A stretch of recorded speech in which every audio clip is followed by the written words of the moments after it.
Hey guys, welcome back. It's time to take a look at a game store slash grading company slash seller slash grader. It's something interesting. Definitely not the most predatory thing I've ever seen, but certainly a sign of the times. Along with the ridiculousness that was the grading backlog, the new grading temporary grading companies that were popping up, everyone grading their own crap and charging a premium for it. This is kind of this is the child of that. So we have the Player One Services store. You can see here we got a nice little picture on the I guess we're on the second floor. We got all sorts of fun items here. I had to mute that. It had the Pokemon music playing as loud as possible, louder than any Pokemon music would ever have to be. You can see here we got a game store, probably opened up in recent times. That or it looks like it might be recently renovated. Looks like a nice little spot to go buy some Pokemon product. But why are we looking at it? That's these slabs here. So not the CGC one. That's also, I guess, a newer grading company. I guess considered one of the higher end ones, since they did comics and stuff before. So I don't imagine they're going anywhere. But then we have Player One Services grading cards as well. So a game store slash authentication slash grading company, and that's where it gets a little bit goofy. So I don't know if this is kind of a situation where they couldn't get graded cards. They couldn't grade the cards. Their customers wanted graded cards because everyone that was new to the hobby was under the impression, I need graded cards. I need slabby wabbies in my tabby, and so they provided this service. I'm gonna go ahead and assume that that's what it was. That's why a lot of these weird alphabet, three-letter alphabet grading companies, in this case, I guess P1S, if we want to abbreviate it to make them fit in a little bit better. They're selling Pokemon product, but they're grading stuff as well. And it looks like they have a little bit of free Wi-Fi and play space. So this kind of business model, I guess, is not exactly totally new. We haven't seen it in a game store, I don't think, at this point. And maybe it's something that continues if it's like a super affordable option. The only thing that gets a little bit sketchy is where they're selling mystery items, and we'll get into that. And they're also selling their own graded cards. So there's certainly a conflict of interest. I don't think that most collectors are going to necessarily add value for this Player One logo slab. But I don't know. Maybe this is just kind of a trap, like a newbie trap, in terms of like somebody gets a 10. They get it from Player One Services. I have no idea how they grade. Again, I'm not a fan of grading whatsoever. I think it's a waste of money in terms of, unless you're selling it and you want that reassurance that it's within a certain parameter. And even then, the grades are often wrong, and you end up with disputes, and then the person that buys it is kind of SOL. The person that sold it is like, well, bring it up with the grading company. And then the grading company's like, no, that's a 10. That's a 10 all day. I know it's folded in half. Someone turned it into a paper airplane and jammed it up their butt. But it's still a 10 in our books. Our lead grader, head grader, grade god 69, looked at it, perfect, flawless. And then the person that ends up with it has to, either they're honest and they have to disclose or show images to the next person they sell it to.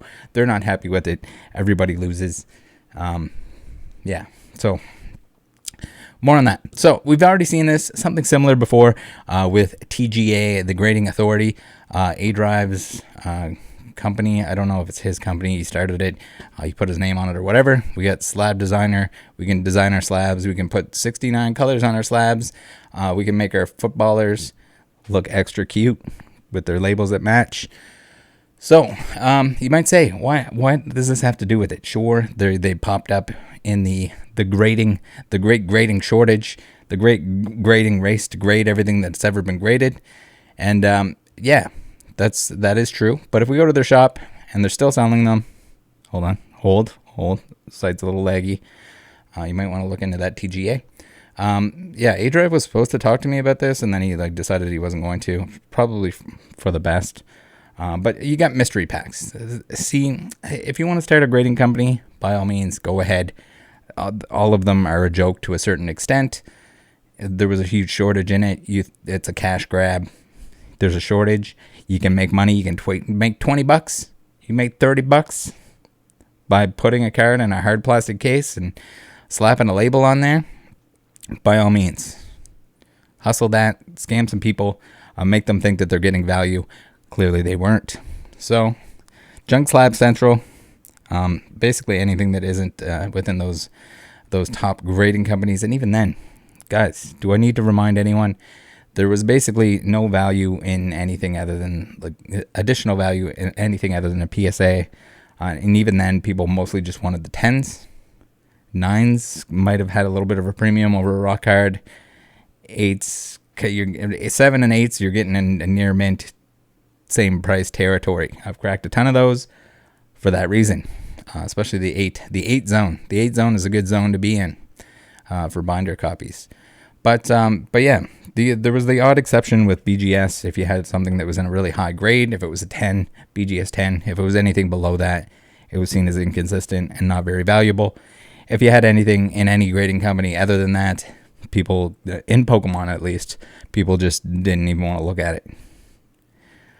So now we're starting to see CGC slabs, near mint prices, kind of the same thing.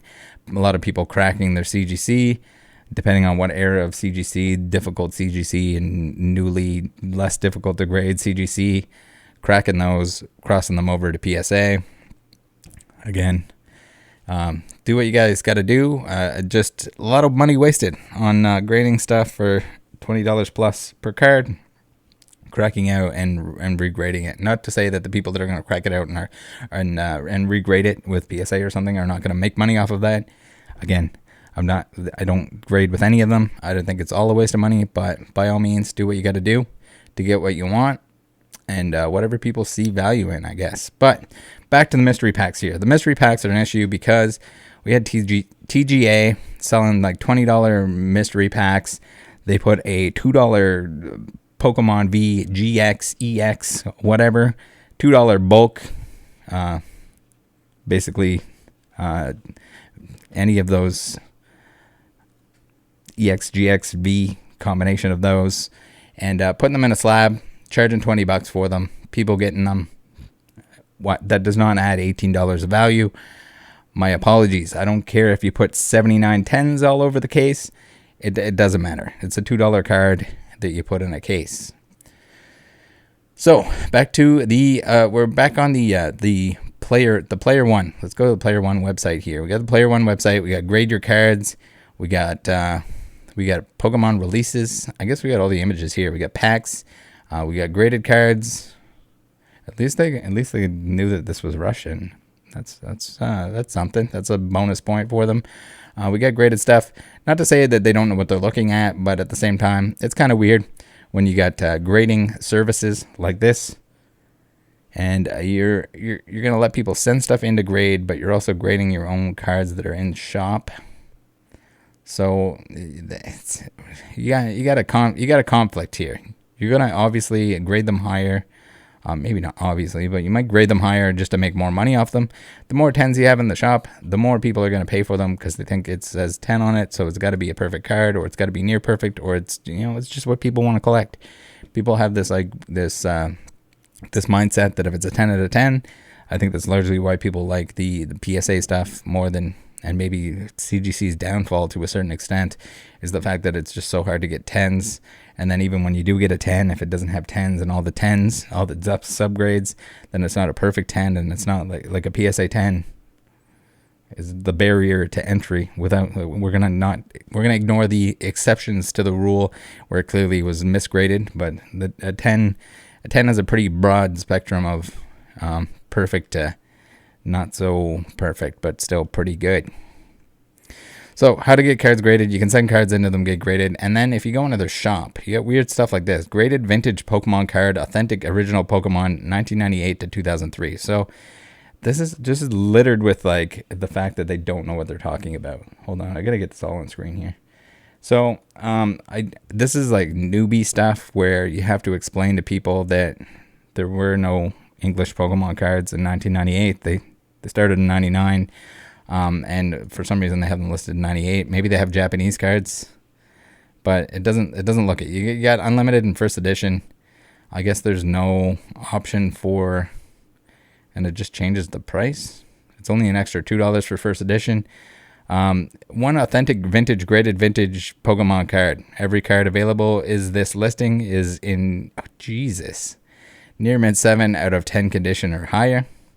If you buy more than one, you will not receive duplicates. Order 3 graded cards and we will include a Gem Mint 10 graded modern card for free. Order 9 graded cards and we will include a modern graded Charizard card for free. Are you a returning collector? Message us which grading Pokemon you have already received, and we will also avoid duplicates across all of your orders. So, not to mention the fact that this is worded really poorly. We got like mystery slabs. So we got a game store grading their own stuff with mystery slabs. And it doesn't say what it is. It's probably like a PSA 7 base unlimited Rattata.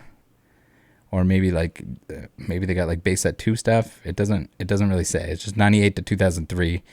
I don't know what the hell you're getting from 98, but your guess is as good as mine.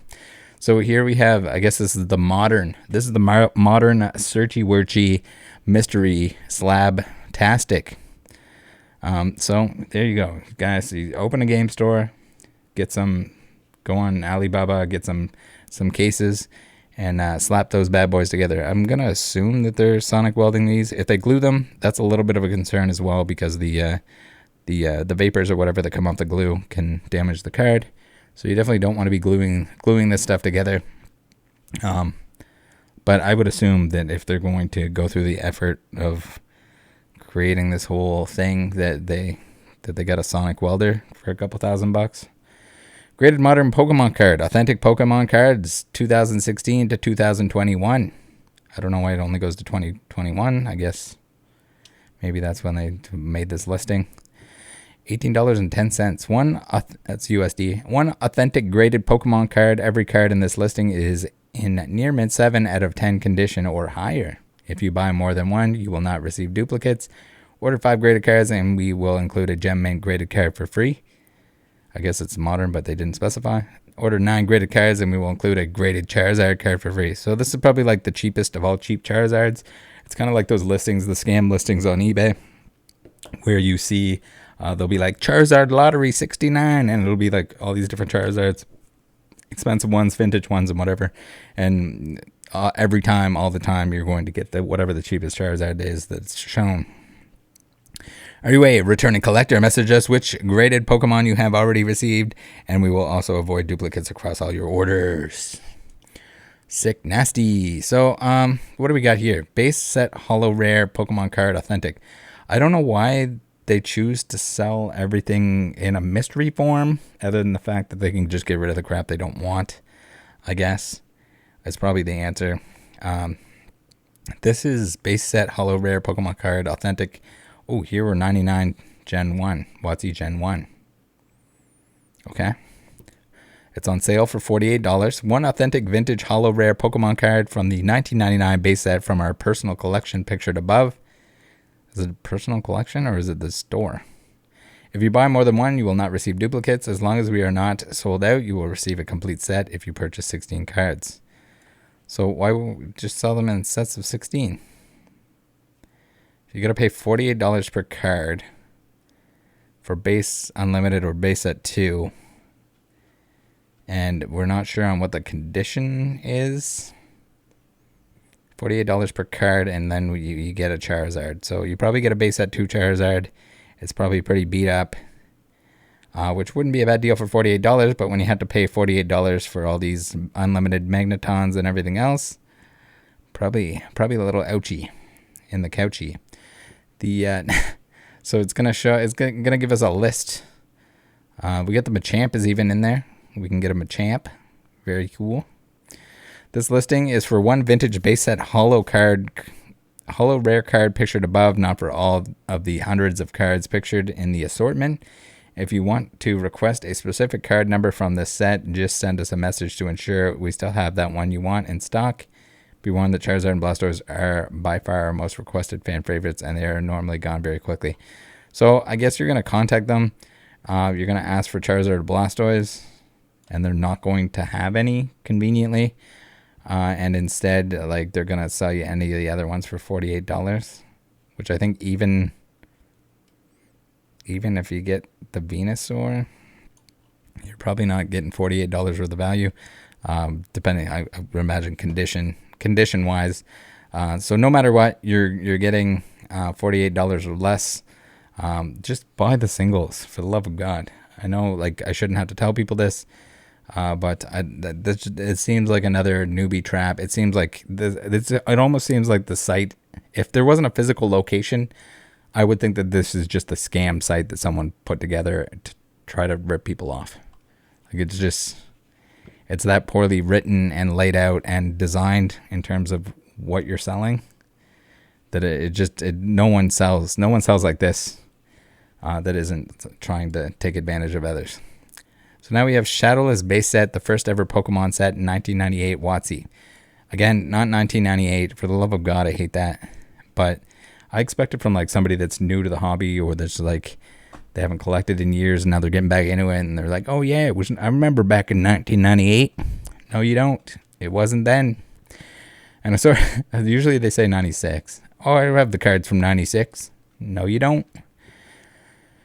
All right, this is on sale too. We got $52.10, an assorted card lot of 5 different English 1998 Shadowless base set Pokemon cards from our personal collection. Every card is authentic and from the very first set of Pokemon cards ever released. They are also all from the first generation of 151 Pokemon. These lots contain 0 energy cards. All right.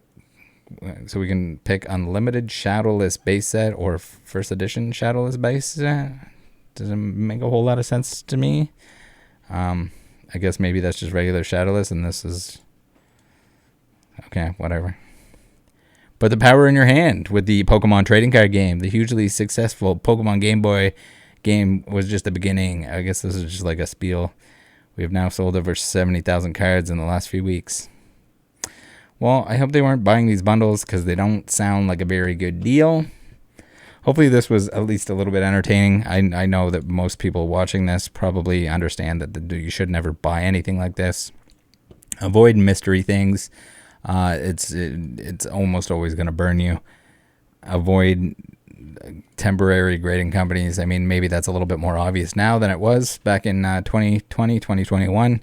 When they were popping up and people thought they needed slabs from, it didn't matter where. If their grandmother could knit them a slab, they would put their card in that and pay $20 for it.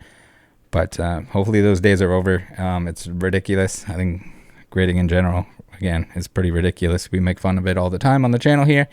But also just it's even worse when it's this stuff, when it's just like people putting their own crap in their own crap and thinking it adds value. All right. Thanks for joining. Join the Discord. See you next time. Take care of each other out there. And later.